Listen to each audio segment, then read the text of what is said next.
اللہ تبارک و تعالیٰ کے قرب کے راستے کون سے ہیں جس کی وجہ سے بندہ اللہ تعالیٰ کے قریب ہو جائے؟ وہ کون سے راستے ہیں؟ آج کے بیان میں آپ یہ بات سمجھیں گے کہ اللہ تعالیٰ کے قرب کے راستے کون سے ہیں، وصول الی اللہ کے طریقے کون سے ہیں۔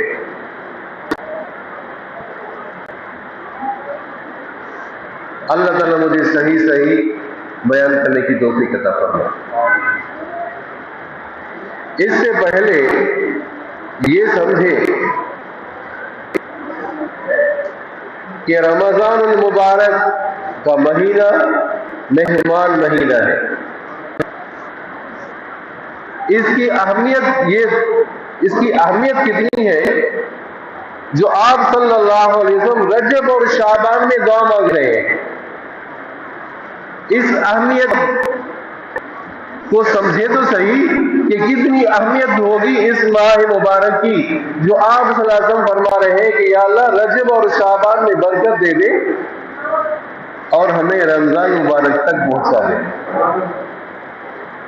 اندازہ کریں، یہاں سے ہی معلوم ہو گیا کہ آپ صلی اللہ علیہ وسلم 2 مہینہ پہلے ہی استقبال کر رہے ہیں،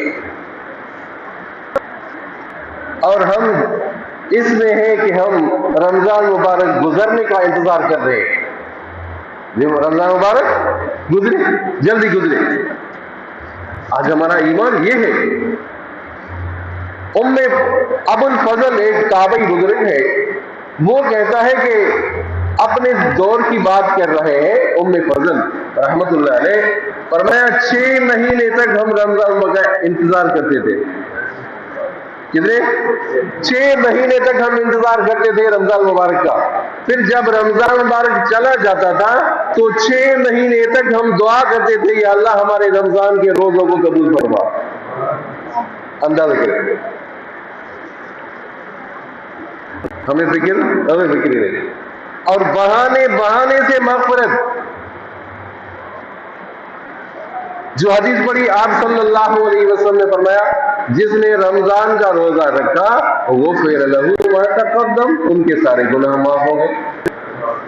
من قام رمضان، جو رمضان میں کھڑا ہو گیا، کیا معنی؟ تراویح پڑھی، غفر لہ ما تقدم، سارے گناہ اس کے معاف ہو گئے۔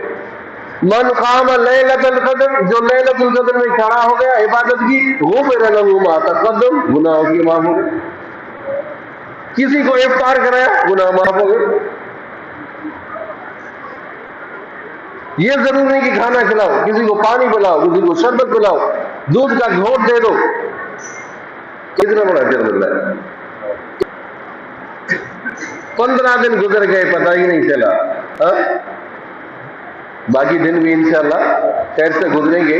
اللہ تعالی ہم سب کو رمضان مبارک کا احترام کرنے کی توفیق عطا فرمائے۔ عزیزو، بڑے پیارے دن چل رہے ہیں، بڑے پیاری موسم چل رہی ہے۔ اب ان دنوں میں بھی کوئی روزہ نہ رکھے، ان دنوں میں بھی کوئی رمضان مبارک میں تلاوت نہ کرے، ذکر اذکار نہ کرے، پھر یہ کہتے ہیں کہ پھر چڑیا چگ گئی تھے تو پھر پچھتانا کیا۔ جب رمضان مبارک گزر گیا پھر کہتے ہیں کہ پھر اگلے رمضان میں پورے روزے رکھوں گا، اگلے رمضان میں پورے روزے۔ اللہ اکبر۔ تو میں آپ کے سامنے یہ بات رکھ رہا تھا، توجہ کریں کہ اللہ تعالیٰ کے قرب کے راستے کون سے ہیں جس کی وجہ سے بندہ اللہ کے قریب ہو جائے، وہ کون سے راستے؟ بعض نے کہا کہ قرب کے راستے 2 ہیں، وصول الی اللہ کے راستے 2 ہیں، ایک تقویٰ ہے، ایک توبہ ہے۔ سمجھ تو سبحان اللہ۔ وَمَن يَتَّقِ اللَّهَ يَجْعَل لَّهُ مَخْرَجًا، جو آدمی اللہ سے ڈرتا ہے، اللہ سے خوف کرتا ہے، تو اللہ تعالیٰ اس کے لیے راستہ آسان کر دیتے ہیں۔ وَأَمَّا مَنْ خَافَ مَقَامَ رَبِّهِ وَنَهَى النَّفْسَ عَنِ الْهَوَىٰ فَإِنَّ الْجَنَّةَ هِيَ الْمَأْوَىٰ، جس نے خوف خدا اختیار کیا، جس نے تقویٰ اختیار کی، پرہیزہ ہر چیز گناہ سے دور رہا، یہ گناہ سے دور رہنا یہی تقویٰ ہے۔ غلط قسم کی باتوں سے دور رہا، غلط فعلوں سے دور رہا، اپنے نفس کو روکے رکھا گناہوں سے، فَإِنَّ الْجَنَّةَ هِيَ الْمَأْوَىٰ، جنت اس کی جگہ ہے، جنت ہی اس کی جگہ ہے۔ ایک تو تقویٰ اور دوسرا توبہ۔ دوسرا تقویٰ سے سمجھا نہیں اللہ تعالیٰ کا قرب ملتا ہے، اور سمجھا نہیں، اور توبہ سے اللہ کا قرب ملتا ہے۔ توبہ سے گناہ گار انسان سے ہی گناہ ہوگا، کوئی فرشتوں سے گناہ تو نہیں ہوگا، ویسے تو پاک ہے، انسان کا ہی گناہ ہوگا، پھر انسان کے اوپر یہ لازم ہے کہ اس گناہ پر آدمی مصر نہ ہو، اصرار نہ کرے کہ مجھے گناہ ہی کرنا ہے، توبہ ہی نہ کرے، وہ توبہ ہی نہ کرے، کتنی غلط بات ہے۔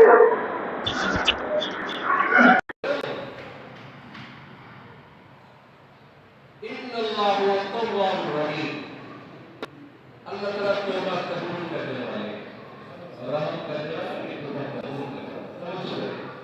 اب توبہ کے ساتھ رحیم کی وجہ، تواب بھی ہے، رحیم بھی ہے، یہ اس وجہ سے کہ بعد زمانے میں ایسا فرقہ پیدا ہونے والا تھا جس کا یہ عقیدہ تھا، معتزلہ کا یہ عقیدہ تھا، جب بندہ توبہ کرتا ہے تو اللہ کے اوپر لازم ہو جاتا ہے کہ وہ توبہ بھی ہو گئے۔ ان کا عقیدہ ہے، ان کا نظریہ تھا، اللہ تبارک و تعالیٰ نے اس عقیدے کو رد کر دیا پہلے ہی، فرمایا میں توبہ جو قبول کرتا ہوں یہ میری رحمت کی تقاضا ہے، میری رحمت کی تقاضا ہے، توبہ قبول کرتا ہوں، میرے اوپر لازم نہیں ہے، میرے اوپر فرض نہیں ہے کہ میں توبہ کی ہو نہیں۔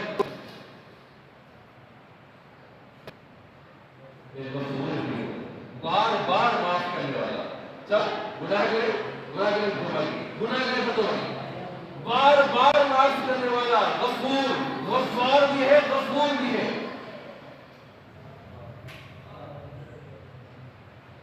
غفور بھی ہے، غفار بھی ہے، غفور بہت زیادہ معاف کرنے والا، ادھر توجہ، رحیم بھی ہے، بار بار معاف کرنے والا، رحمان بھی رحیم بھی، سبحان اللہ، رحمان بھی ہے، رحیم بھی ہے، رحمان نہایت مہربان، دنیا میں بھی مہربان، آخرت میں بھی مہربان، دنیا میں بھی مہربان، آخرت میں بھی مہربان، دنیا میں دوست پر بھی مہربان، دشمن پر بھی مہربان۔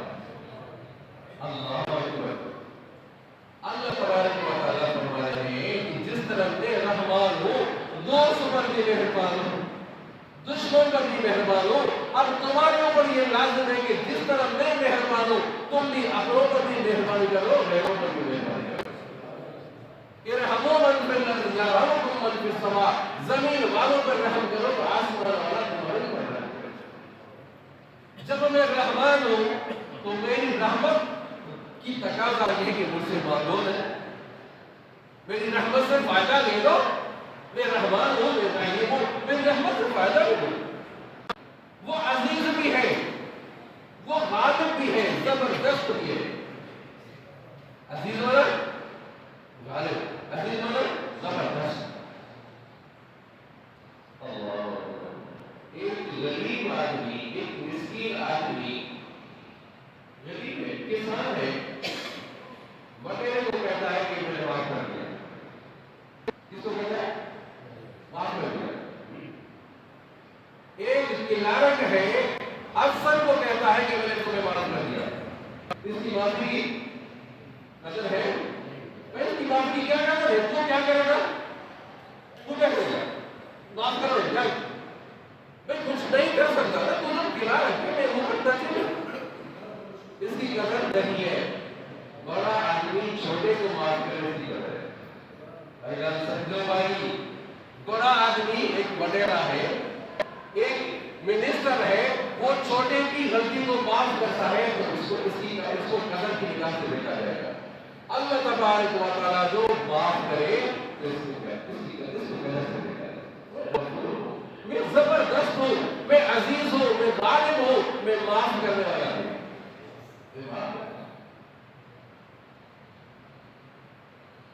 تو اللہ تعالیٰ کے قرب کے راستے کتنے ہوئے؟ یاد کرو، اللہ کے قرب کے راستے کتنے بھائی؟ دو ہیں، ایک تقویٰ ایک توبہ، ایک تقویٰ ایک توبہ۔ التائب من الذنب کمن لا ذنب لہ، توبہ کرنے والا ایسا ہے گویا کہ اس نے گناہ کا کام کیا ہی نہیں۔ التائب حبیب اللہ، توبہ کرنے والا اللہ کا دوست ہے۔ میں شراب پیتا تھا، نشہ کرتا تھا، اب نشہ کرنا چھوڑ دیا۔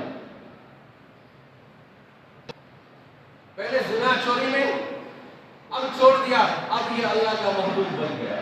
ان اللہ یحب التوابین، اللہ تعالیٰ توبہ کرنے والوں کے ساتھ محبت کرتے ہیں کہ اللہ کا محبوب بن گیا۔ توبہ کرنے والا اللہ کا محبوب ہے، جو توبہ کرنے والا اللہ کا محبوب ہے۔ توبہ کر، ایک آدمی ایسا ہے کہ تسبیح پڑھ رہا ہے، تسبیح کے بعد ایک چلا لا الہ الا اللہ سبحان اللہ الحمدللہ الحمدللہ پڑھ رہا ہے۔ دوسرا آدمی ایسا ہے کہ وہ بول رہا ہے یا اللہ ساری زندگی کے میرے گناہ کا کام کیا ہے، یا اللہ تم توبہ قبول کر، تم توبہ قبول کرے، یا اللہ میں آئندہ گناہ کی قریب نہیں رہوں گا، آئندہ اس غلطی کے قریب نہیں جاؤں گا، آئندہ غلطی نہیں کروں گا، میں بڑی بڑی نافرمانیاں کر چکا ہوں، آئندہ قریب نہیں جاؤں گا۔ تو اللہ تبارک و تعالیٰ کو وہ بندہ جو تسبیح پڑھنے والا ہے، اس سے بہتر وہ محبوب ہے جو توبہ کرتا ہے۔